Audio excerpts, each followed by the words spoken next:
If you have been following on the news about Gaza, about West Bank, about Palestine, I'm sure you would also heard about Congo and about Sudan. So this video, I'm going to talk about how you can help with the situation in Congo.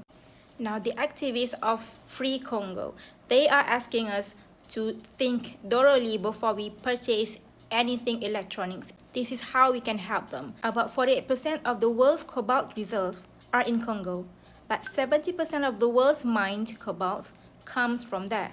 Now, cobalt is toxic to touch and breathe, and there are hundreds and thousands of poor Congolese that touch and breathe every day, day in, day out, with this cobalt, so that we can benefit from it, the electronics.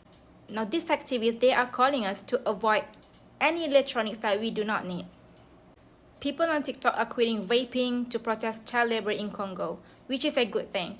Another thing you can do is to recycle or return used electronics rather than throwing them away. The genocide for economic gain has been perpetrated in the Eastern Democratic Republic of Congo for nearly 30 years now.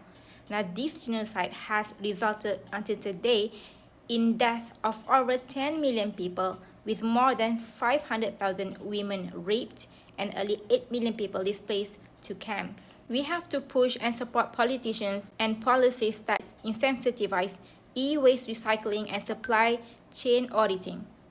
This is one of the many ways to also help to free Congo and buy from brands that have e-waste recycling programs. Now remember, cobalt is the primary ingredient in batteries for phones, electric vehicles, vapes, and many other electronics. Meaning me and you, we are part of this too. Despite owning all this wealth of cobalt, the Congolese, they are not benefiting from it. In fact, they are suffering from it.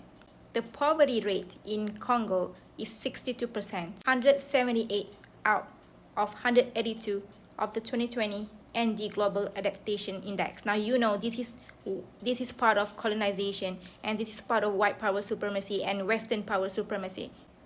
It doesn't make sense that all these countries that have the natural wealth, they are among the poorest country in the world. Now be a responsible user. Think 3 times, 4 times, 10,000 times before purchasing new electronics. And it's not just iPhone, it's any electronics, Samsung, Honor, you name the brand. Free Congo, free Palestine.